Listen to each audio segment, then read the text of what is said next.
ladies and gentlemen. Welcome to our Pacifica Institute Luncheon Forum in Los Angeles. Our guest today is Dr. Khaled Abou El Fadl, Professor in Islamic Law at UCLA School of Law. He's here with us right now, and the theme is The Great Theft, Wresting Islam from Extremists.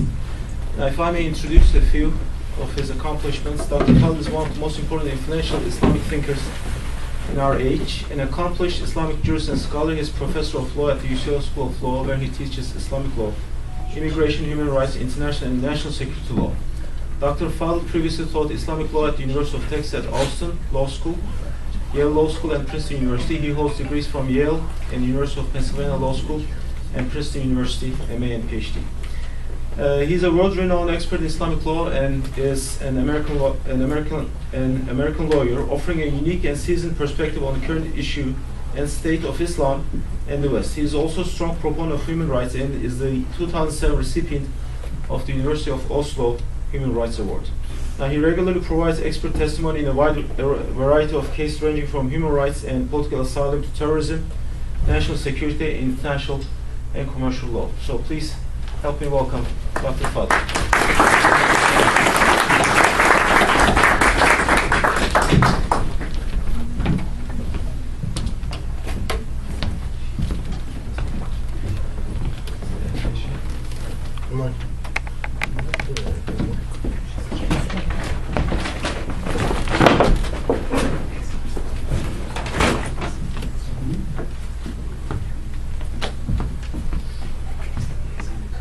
Thank you very much. This is my first time visiting the Institute. You can hear me fine, right?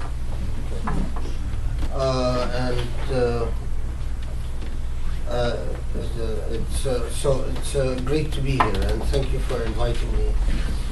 I'm going to try to avoid simply summarizing what already exists in The Great Theft for a couple of reasons. One, the book is written. If you're interested, just read it. Lived with this material for so long, I'm sort of bored of. I've moved on, so to speak. I have a book that, inshallah, will be coming out soon, much larger book than this one,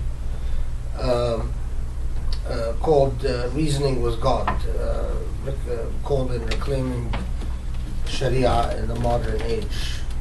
Think dancers. So they're not, and that book represents my thought post The Great Theft. But at any case, the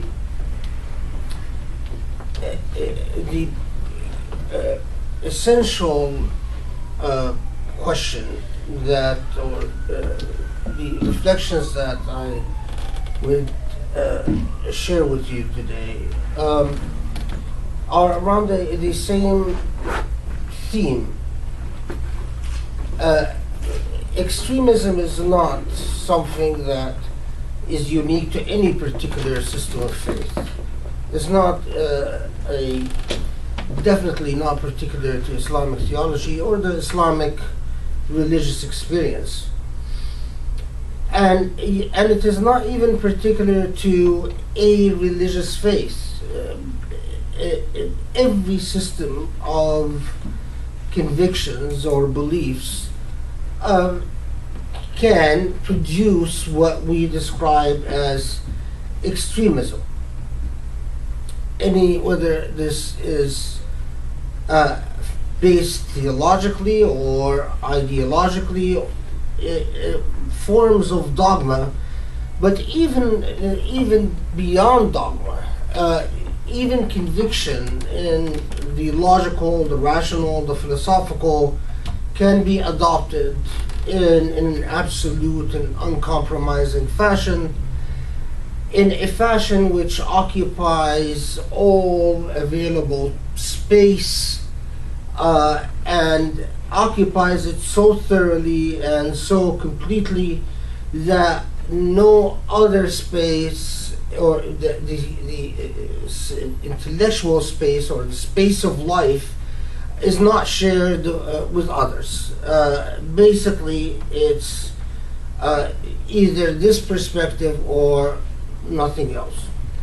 Now, of course, I'm sure that it doesn't surprise any of you that the constant tension that humanity has struggled with, and including Islam, is how to assert a claim about truth, about belief, about conviction, about a question of right and wrong,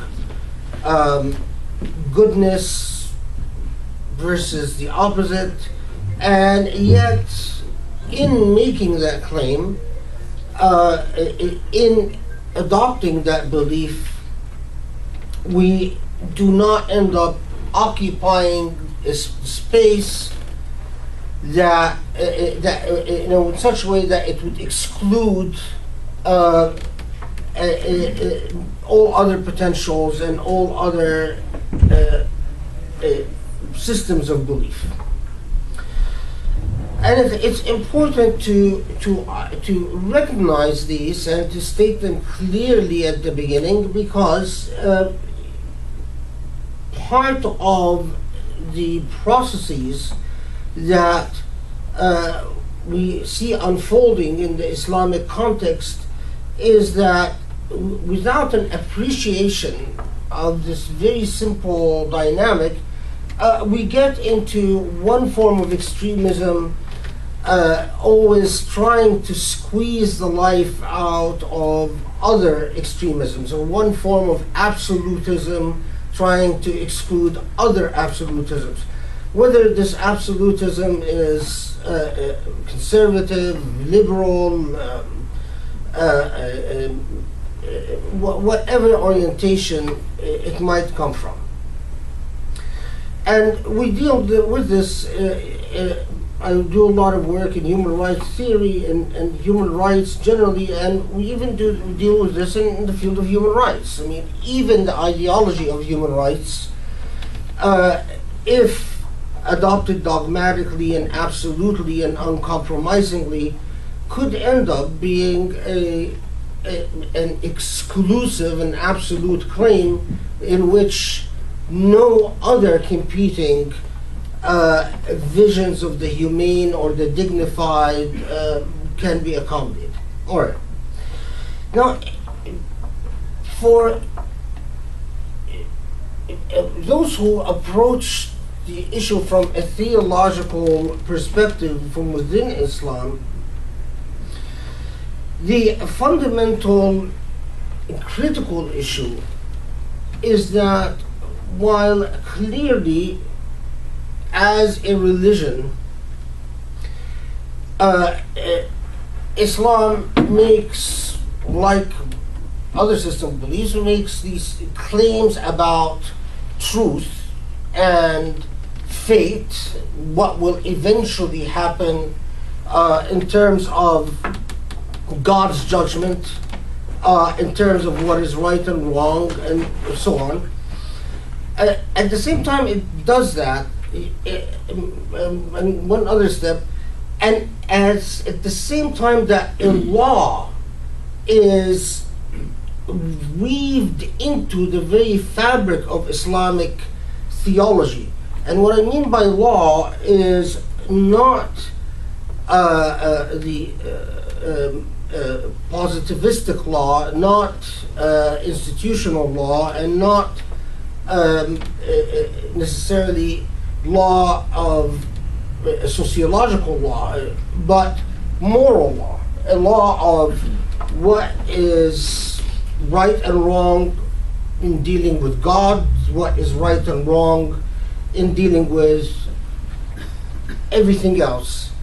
and whether there's a distinction between right and wrong in dealing with God and everything else, and so on and so forth. These famous philosophical debates that existed pre-Islamic, existed in Greek philosophy, existed in Persian philosophy, that we have even as early as the Jewish philosopher Philo the Greek wrote about, and so on and so forth. So that type of law, that law about morality and right and wrong, and what the implications of a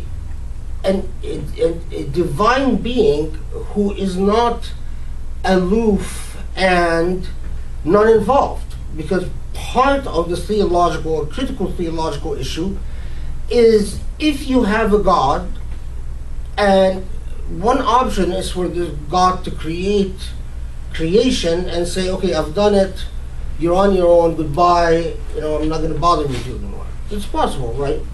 Theoretically, at least. But if you have a God that is loving, merciful, compassionate, i.e. involved, a God who cares what happens to what God created, then that raises the question of, well, how does this God help out? Does this God help out in the context of individual, private, directive engagements, or in the context of which raises its own questions of fairness and justice, or by moral imperatives, normative directions, do good, or be just, or be fair, or don't kill your neighbors, whatever moral directives are. And then that law, as we all theologians would immediately recognize this, then that law becomes an extension of God's active, dynamic interaction with human beings. Now, in case of Islam, we have a further added challenge, and that is the idea of Islam being quintessentially and fundamentally a mercy upon humankind. Now, that claim is made by the Quran itself. And once you invoke an idea such as mercy unto humankind, or a religion of compassion, or even a normative demand for peace, say the normative ethic or the normative virtue that is at the core of Islamic theology is one of peace, whether that peace is inner, individual, or within a family unit, or within a social unit, or within international units. In invoking that, you immediately, there's a further issue that arises. Again, I'm speaking from the point of view of theology. And that is the reality, the fact that creation, like time and like space, is not constant, and it's constantly evolving, changing, mutating. In other words, it's in this constant state of motion. Now, I won't burden you with my own boring, dense thoughts about motion in the Quran and things like that, because that's but the idea is that you have what in our modern terminology we call epistemology. And you have an epistemological settings and paradigms that depend on human consciousness, our neurological system. And we know that human consciousness changes from not just one century to another, but from not one decade to another, but one week to another. I mean, in the same way that my son looks at me as if I come from an alien planet, and I look at him as if he comes from an alien planet. He doesn't believe me now, but I know that I'm going to be 100% right about this. In due time, his son will look at him as if he comes from an alien planet. And that's a concrete sort of proof in creation from a theological perspective. We say that this is the proof that God created in creation, is that we see this process of theological, epistemological shift and change constantly, and yet moral normative ideas, particularly virtues such as mercy, compassion, or peace, are in fundamental ways contingent on our state of consciousness in a particular period in a particular time. So how do we balance the idea of laws, and the more the law occupies space, takes up especially public space, the harder it becomes to negotiate these normativities, like mercy, compassion, again, especially virtues, as opposed to moral standards not virtue-based. How do we manage to negotiate these virtues in light of constant changing epistemological, or to use fancy words, in case some of you are not academics, in the fact that human beings, their psyche is constantly changing, their awareness, the way they see the world is always changing, and you can't simply ignore that. And here is where the puritanical, or what I call Puritanism in my writing, but a form of extremism, really emerges, is that whatever the historical reasons for it, whatever the sociological and anthropological reasons, we have a natural element and we have an unnatural element. The natural element is that there is always a group of people who will attempt to see God's law like a code of conduct, very much like a tax code. If you've ever worked with a tax code, it's a nightmare. Or an immigration code. It's one of the toughest codes you can deal with in law. And they want laws that somehow they want this mercy, this compassion to unfold in a set of positive commandments that occupy all space, spiritual, intellectual, and living space so thoroughly that it kills everything else. That's the natural part. Why do I say it's natural? Because it's a natural tendency among a certain percentage of every society and every population. And you find this in Judaism, you find it in Christianity. I mean, if you ever had the pleasure of dealing with someone who cites Deuteronomy and left and right to you, you know how it is to deal with it in Judaism.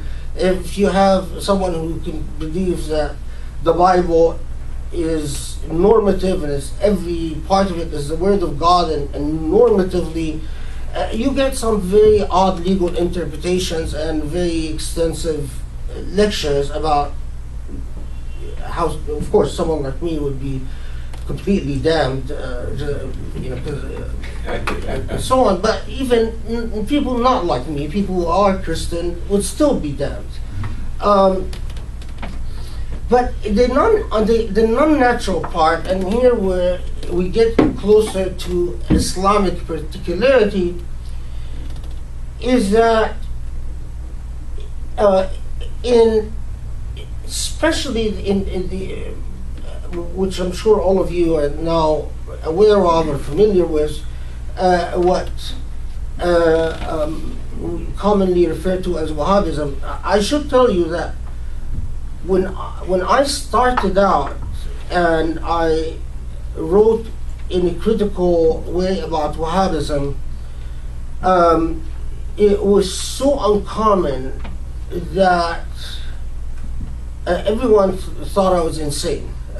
People reacted to my critiques of Wahhabism as if I just went completely to the deep end. Then it became a fashionable thing but yet the problem was never really addressed for a variety of reasons.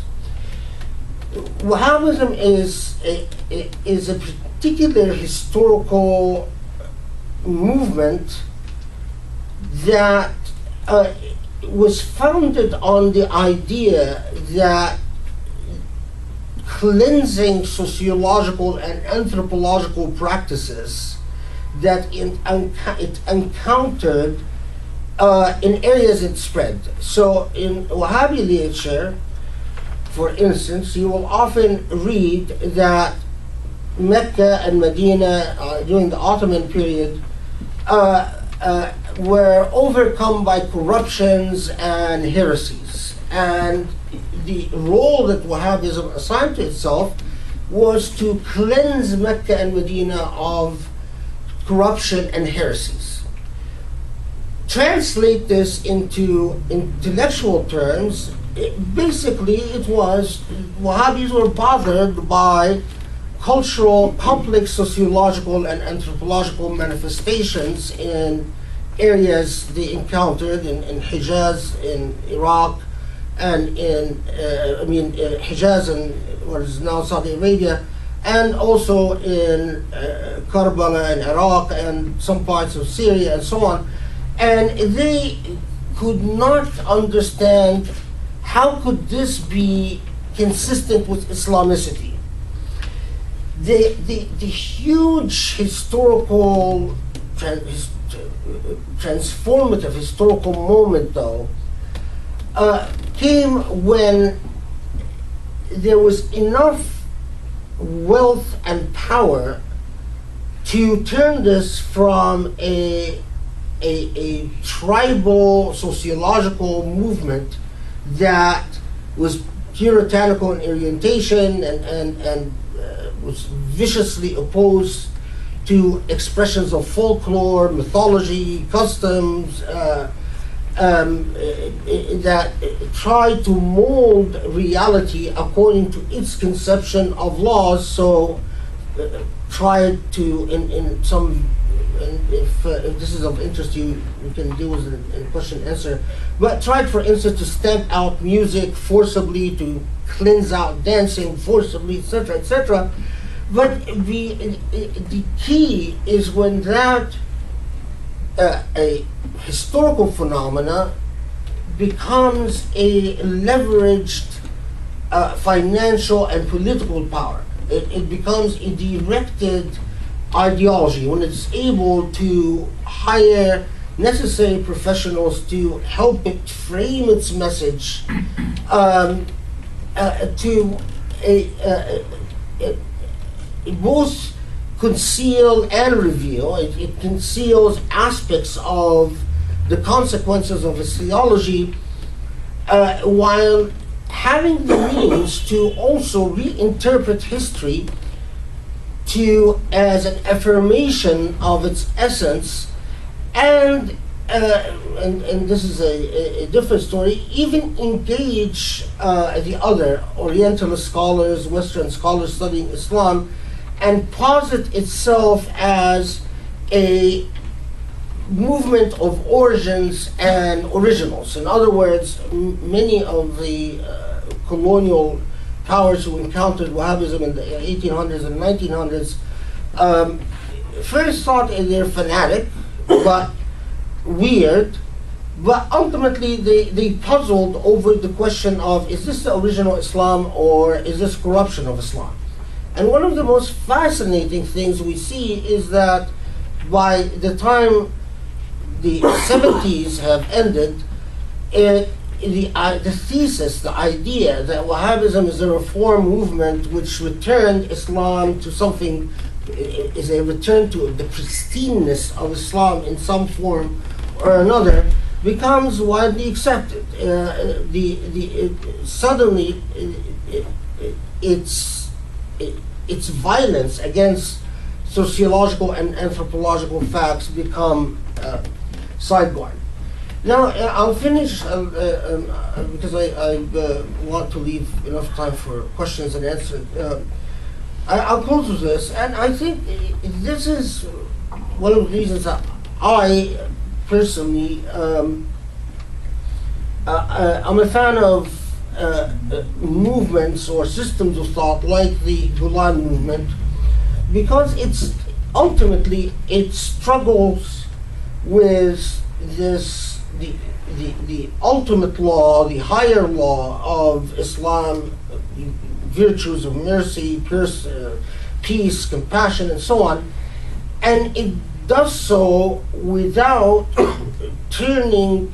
without the arrogance and the authoritarianism of trying to produce a code of law that occupies public space so completely that it suffocates everything else. In other words, systems of thought that are ideologically able, theologically capable of sharing space, and sharing space not as a matter of tolerating the other, but as a matter of embracing the other, because with the critical understanding that the divine purpose of mercy or compassion or peace cannot be achieved without the other. It's illogical. I mean, can you?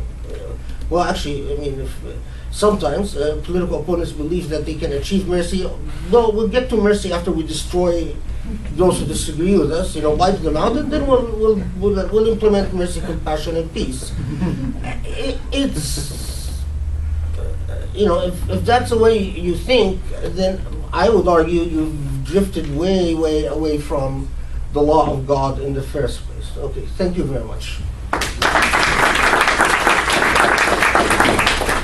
I think we have time for questions.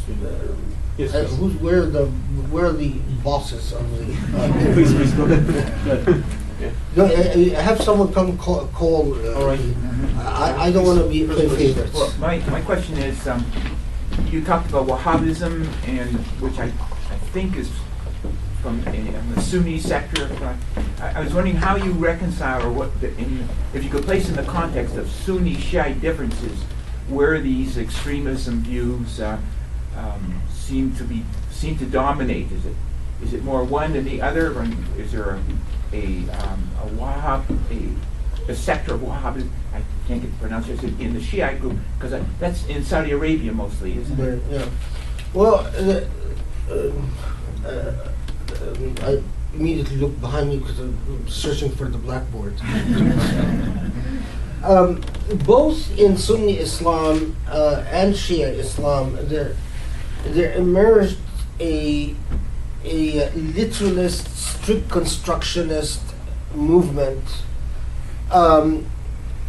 In Sunni Islam, they're called Ahl al-Hadith. In Shia Islam, they're known as the Akhbaris. And both of them believe in that the only way mercy, compassion, peace, and other virtues can become meaningful is if, thank you very much, if they manifest in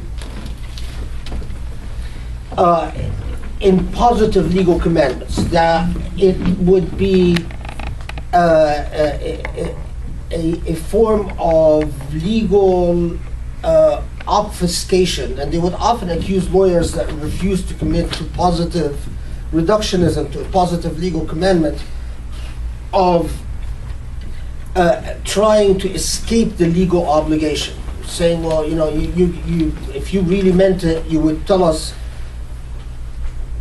black or white, do or don't. The irony is that both in the histories of Sunni Islam and Shia Islam, the story that you would read in books up to the 1970s in Sunni Islam and the 1980s in Shia Islam is a narrative in which the opposing school, the Usuli school, defeats the Usuli school in Sunni Islam defeats the Ahl Hadith and the Usuli school in Shia Islam defeats the Akhbaris. But that story is accurate until the 1970s in Sunni Islam and until the 1980s in Shia Islam, where in both sects, I should tell you the reason I'm hedging a bit is that when you talk to Iranian, to Shia scholars, some will often insist that no, the Usulis are still winning and they're still prevailing, and the Akhbaris don't dare raise their heads. But reality speaks for itself. I mean, it's difficult to claim victories like that when. The reason why they prevailed in each context is different, but the methodology, the system of thought, the epistemological paradigms, even the hermeneutical positions are practically identical. The differences, the Sunnis rely on traditions of the companions of the Prophet, while Shias rely on the traditions of the family of the Prophet. But you end up with the same type of insistence of not having the divine being a benevolent force, a helpful force, a loving, engaged, caring force, but the divine becoming an intimate legislator of not even just the law owed to God, but the law owed, the duties owed to God, but the duties also owed to human beings. So although this is a little bit unorthodox or heretical to say this, but it's a different view of the divine. Although theologians on both sides would deny that they have different views of the divine, but I think ultimately it is a different way of seeing what God is.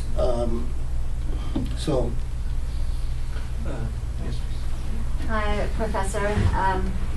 As you know, I head the Muslims for Progressive Values, which is a progressive movement, and whether it be here in the United States or internationally, we have noticed what binds the extremists, as you spoke at the beginning of your talk, the Christians, the Jewish, and the Muslims, is the misogynistic interpretations of their particular faith.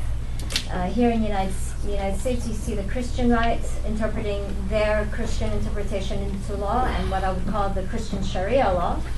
And you have the Jewish, Orthodox Jews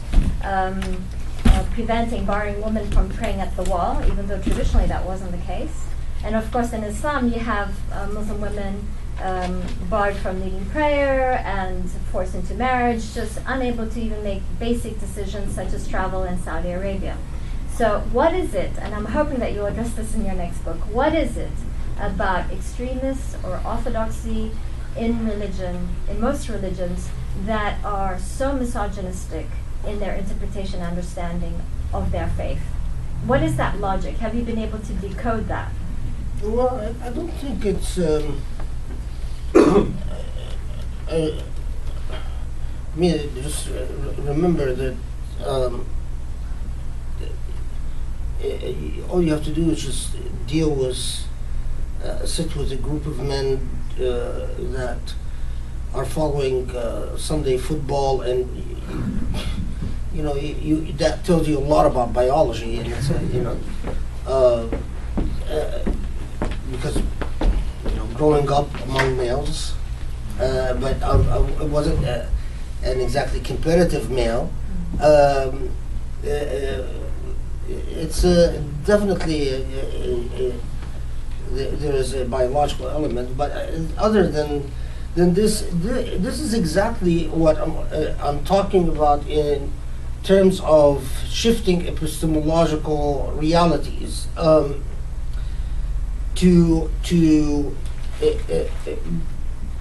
There is no question that there is a stable dynamic in the same way that we see a stable dynamic among classes, where the wealthy will always take advantage of the less wealthy, and the patriarchy is very much a sociological law, like racism or bigotry, or you know, all the human vices that we have.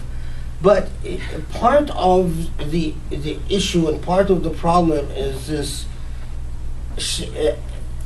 shifting consciousness and epistemological expectations. And it doesn't necessarily move in a linear, one-direction way. I mean, we have evidence that in certain contexts, epistemological expectations and consciousness in ancient societies would strike us today as far more liberating towards women than in much later societies. So it's not necessarily a rhythm that just goes in a single direction. And so what strikes, so I mean, a very practical example, if I spent a good amount of time in the villages in Egypt before there was electricity and or even bathrooms and what do you call those, plumbing systems, right? And and this wasn't that long ago. I'm not that old, but when a night would come down, if telling a woman don't go out at night by yourself made imminent epistemological sense. I don't ever recall any woman saying, "Oh my, how dare you?" Why? Because it is freaking scary. It's the fields, the cotton fields, the darkness. You start imagining you're seeing ghosts, you're seeing boogeymen, and even if you don't imagine anything, probably there is a highway robber that will come up and pop up. And yes, and they targeted women and children, and often there were abductions of people being sold in slavery and so on. Now and so when you talked about, I am a compassionate, merciful person, that's why I don't want you to go out at night, it made sense. Now, fast forward 30 years in the same village now that has electricity and so on, and people have gone to school, and many people have gone to work in Saudi Arabia and Kuwait and earned money and came back, and you know, the television set that's sitting in the house is there because the woman went and worked in overseas, and she knows that if it hadn't been for her labor, this wouldn't exist and that wouldn't exist and so on. Then you come and you talk about don't go out at night, and suddenly it has a very different meaning. And and I think that we need to unpack things at that level so we can avoid just thoroughly dogmatic positions of mutual condemnation, which is what a lack of historical and sociological depth results in, just a form of mudslinging. And but you'll be happy to know that I do devote a considerable amount. The new book, we don't have a publication date yet, although I finally finished it after driving the publisher insane for many years. I finally finished it. It's a long book, and I do devote a very large section to the issue of patriarchy and so on. So let me know what you think when you read it. Thank you. You. It was interesting to note your terminology. You're talking about wasabi as reform, but it really isn't, and that's very conservative. It was interesting to listen to the word. The definition was bringing it back, in the sense of you just having a discussion with the young lady here. We have the acute, which is the problem, but the religious aspects are going up too. Meaning, we have the epistemology, the change, and the ones that don't accept the change. Why, in your opinion, does the party, the conservative, get much more publicity than the basic part of any religion? The minority makes more noise. But why is the minority getting so much publicity that it's overtaken? Well, I mean, in Islam, the situation in Islam is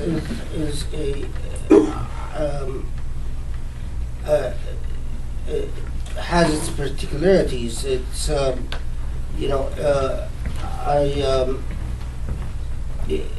if you the fact of the matter is that the adoption of Al Saud of the ideology, the Wahhabi ideology, which has become increasingly a strategic alliance and full of uncomfortable tensions, but added to the amount of wealth.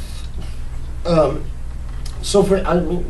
be very concrete, right after 9/11, there was a lot of talk about Wahhabism and a lot of criticisms of this puritanical breed of Islam. Now that more than a decade later, I can tell you that Saudi Arabia, to a large extent, has regained all the power it has lost after 9/11, and regained it in Islamic institutions around the world, and even in political arenas. So I used to lecture regularly in the State Department and other places about Wahhabi theology and so on. I was told in very explicit terms that critiques of Wahhabism in the State Department is no longer welcome. And immediately I understood that this is because the politics have shifted. Our relationship with Saudi Arabia, and same thing in the today, if you are venues for expression that talk about Islam from a particular perspective, a more puritanical perspective, and so on, far exceed because there are governments that have an interest in promoting that type of discourse, that type of theology. and it's the other thing, of course, is that as I say in the Great Theft, that the everyday mainstream Islam that's lived by the average Muslim that prays on Friday or prays at home, and you just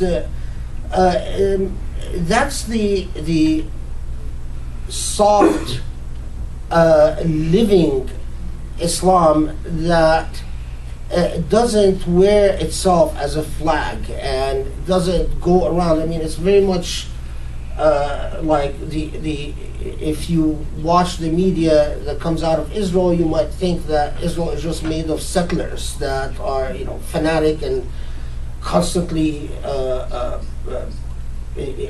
performing every little ritualistic act, and you get a very skewed view of things because the mainstream is not out there among the settlers and in front of cameras and flashing themselves and so on. And it's or the crazy guy that enjoys burning Qurans, which, by the way, is theologically or legally correct. Yeah. That's the way he disposed of it. So he should be he should be commended. It's there's an amount of free press, but if you were in my shoes, you would also realize how much the economic picture is unequal when it comes to the Islam that has oil money. And I think oil Islam, the theology of Islam produced by oil money has created a very artificial sociological dynamic. This has been drilled in a very painful way, I think, and lasting way.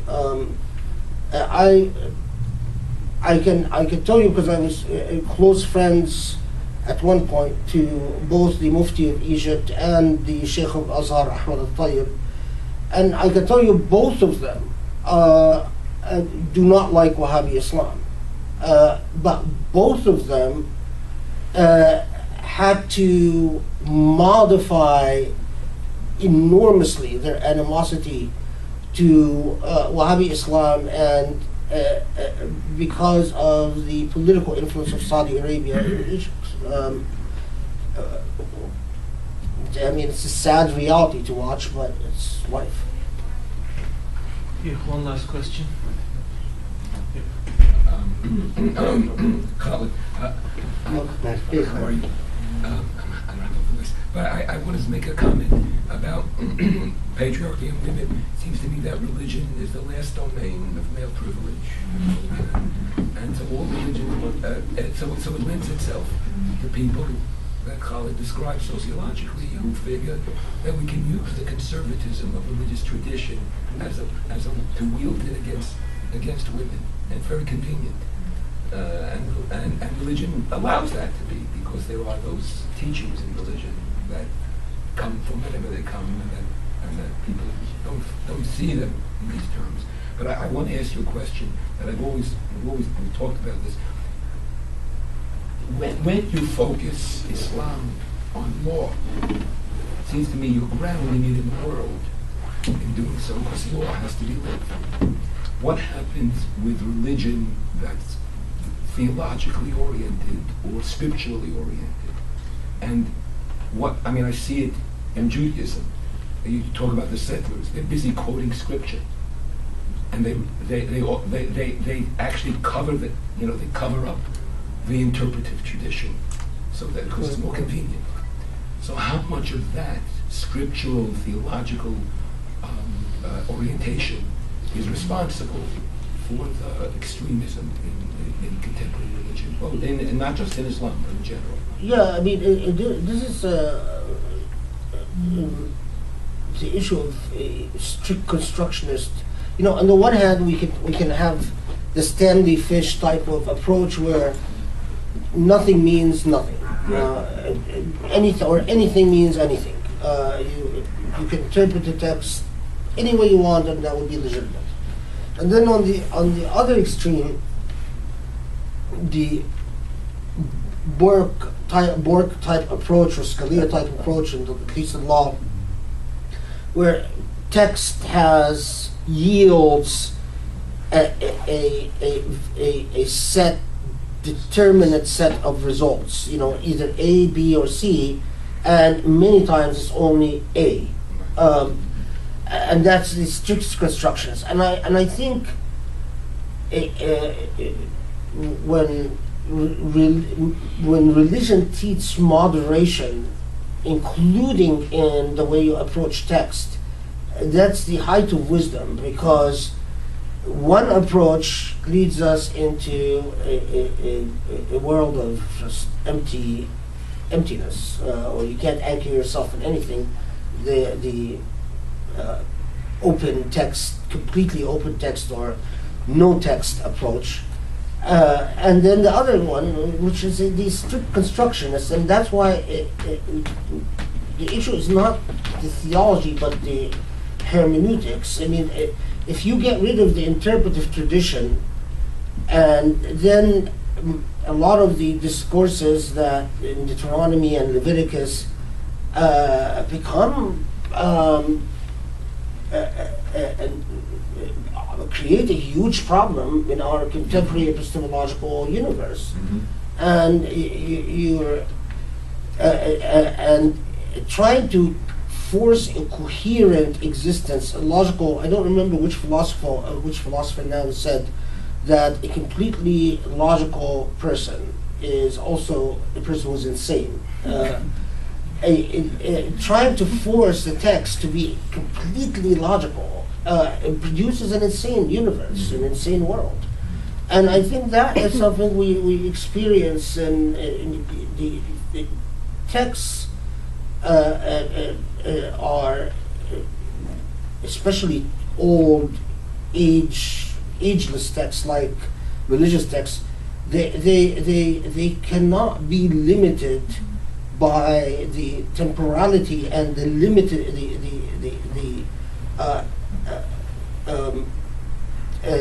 finite capacity of human intellect, and when they become closed within a particular set of minds, they produce very odd, weird things, and they do stop becoming a guidance. They sort of become a nuisance. Yeah. Thank you for that.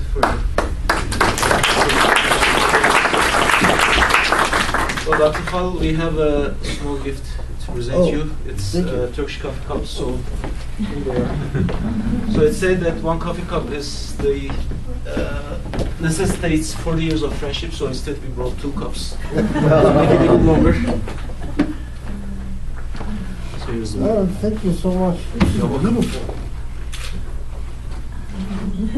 Yeah, can you see the cups? They're very Can you deep. tilt it a bit? Zip it up. Yeah, nice. Okay. Well, I think I will cherish this forever. Thank you so much.